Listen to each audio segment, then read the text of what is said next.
Bonjour tout le monde. Lundi 14 décembre, on progresse toujours vers l'aboutissement du projet.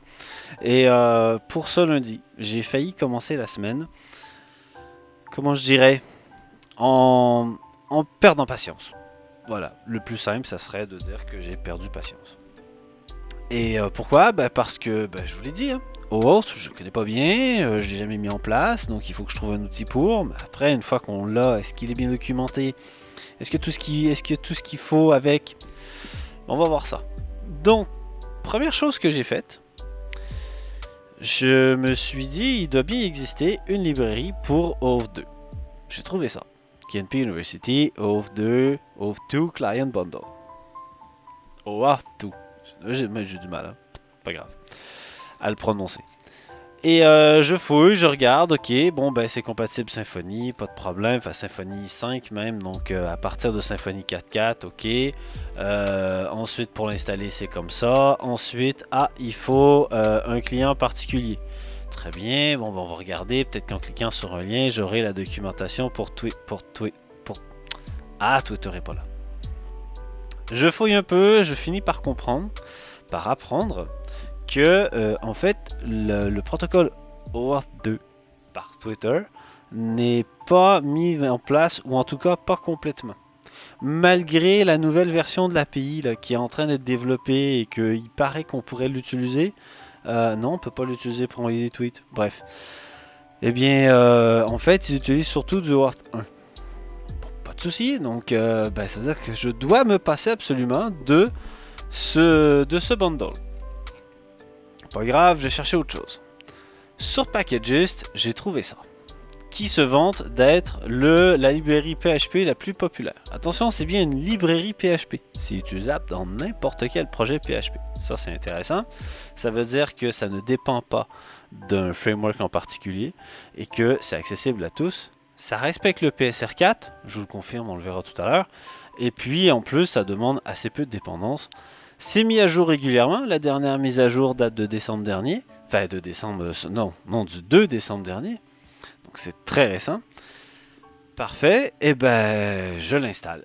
Je l'installe et puis je vais sur le site. Apparemment, la documentation est là. Bon, je vais aller sur la documentation. Puis on va comprendre. Donc, dans mon VS Code, je l'installe. Composer, require, Abraham / Twitter OAuth. Parfait. Ça installe ce qu'on voit là. Bon, ce qui s'était prévu. Il n'y a aucune recipe, il n'y a aucune configuration. C'est une librairie. C'est pas lié à Symfony. C'est une librairie, c'est complètement indépendant. Ça doit juste ajouter du code dans les vendors. Parfait. La suite. La suite, c'est quand je commence à lire la documentation. Donc là, on me dit, il faut require l'autoloader de Composer. Pas de problème. Il faut faire un use sur la classe Twitter avec son namespace complet. Pas de problème. Ensuite, pour faire des requêtes API, il faut utiliser la consumer key, le consumer secret, l'access token secret. C'est quoi ces trucs? Pourquoi c'est pas écrit? Qu'est-ce qui se passe? Parlez-moi parce que je comprends rien. On dirait que je discute avec Perceval. Et donc, en fait, Twitter m'a donné sur le Developer Portal une API key, un API secret, et moi je retrouve pas ces noms-là ici. Je retrouve key, je retrouve secret. Ah ouais, mais là j'ai key aussi. Bon bref, en cherchant un peu, je finis par comprendre que API Key, API Secret, c'est les noms donnés chez Twitter, mais que sinon, ça serait courant d'appeler ça Consumer Key, Consumer Secret. Ok, donc ce que Twitter m'a donné, en fait, je peux les mettre là, ici. Mais je le retrouve comment ça? Je l'invente? Non, en plus c'est une variable. Pourquoi c'est une variable? Qu'est-ce qui se passe? Verify Credentials, de quoi tu me parles? Donc j'ai rien compris, je continue de lire la documentation, je continue, j'essaie de lire les exemples, de comprendre ce qui se passe, d'essayer de comprendre d'où sortent les choses qu'on met là, qu'est-ce que je dois faire avec. Et en fait, quand on clique ici, ça paraissait pas être un lien, mais ça en est un. Et c'est écrit Sign in with Twitter, mais c'est pas vraiment un sign in, mais passons. Là, je comprends un peu mieux. Là, il y a un peu plus de détails. en fait, la consumer key, consumer secret, le callback, on va en reparler dans un instant, je vais les mettre juste comme ça, sans rien d'autre. Je crée le même objet que tout à l'heure, le Twitter OAuth, et je mets la key et le secret fourni par Twitter. Ah, beaucoup mieux. Donc je crée l'objet, puis je vais faire une requête OAuth request token. Et ensuite, il faut que je lui donne un callback. Alors là, le callback, c'est pas une fonction PHP, c'est un URL. Donc je dois lui donner un URL, je suppose, pour rediriger quelque part après. On verra. On verra, je sais pas encore ce qui se passe là. Ce que je sais, c'est que peu importe l'URL que je lui donnais, eh bien, il sait... comment je dirais? Et il m'a mis des messages d'erreur en me disant que la seule chose qui était acceptée, c'est OOB. OOB. Et je sais pas pourquoi. Je sais vraiment pas pourquoi. Pourquoi OOB? Bon, c'est pas grave. C'est ça qu'il veut, il y a que ça qu'il accepte. Je vais lui donner, on verra après. Je vous ai dit, je suis pas allé complètement jusqu'au bout de la démarche. J'ai compris plein de choses jusqu'à ce je fasse comme ah super, j'ai quelque chose. Donc à partir de là, il me donne un tableau dont on voit un exemple ici avec un token et un secret. Ah, c'est ça qu'il va falloir mettre en fait après quand on va vouloir faire une nouvelle requête. Et là, le bout de code là, il explique absolument rien là-dessus. Et là, ça m'a un peu agacé. Et bon, je vais vous montrer, mais peut-être que j'ai mal fait mon code. Toujours est-il qu'à la fin, le but c'est d'obtenir une clé API ici, et c'est de ça dont on va se servir. Alors, j'ai fait une route un peu bidon dans mon tweet controller que j'ai appelé /Twitter. Sur /Twitter, on crée un objet Twitter OAuth avec la key et le secret que j'ai mis dans des propriétés privées du contrôleur, comme ça vous ne les voyez pas ici. Et ensuite on crée une connexion vers request token avec le fameux OOB. Et ensuite je les dump, c'était juste pour voir ce qu'il y avait là-dedans. Mais en fait j'ai remarqué que le request token, comme il y avait les données que je voulais dedans, j'ai recréé un objet Twitter OAuth. C'était peut-être de trop pour rien, mais en tout cas je l'ai fait. Et j'ai ensuite exécuté sur $connection la méthode URL authorize, comme je venais de voir dans la doc, en lui redonnant le token. Je me demande si c'est pas de trop cette fois-ci. Je pourrais l'essayer sans. Je vais essayer après, une chose à la fois. Et puis je dump encore une fois l'objet connection et puis l'objet $URL. Qu'est-ce que j'obtiens avec ça? Eh bien allons-y, allons sur /Twitter. C'est une route en get, il n'y a rien de vraiment dynamique là-dessus. Ah, il n'a pas aimé mon API key.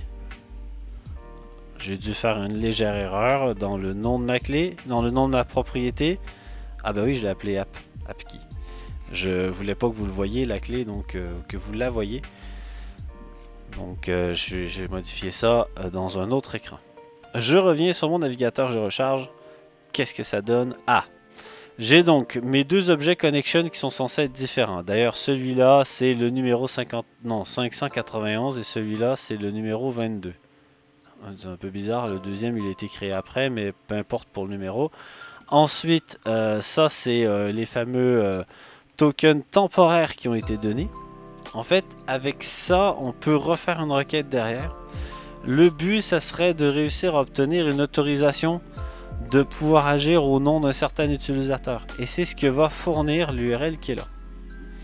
L'URL qui est là va m'amener sur une page qui va me permettre, en tant qu'utilisateur de Twitter, de faire une autorisation.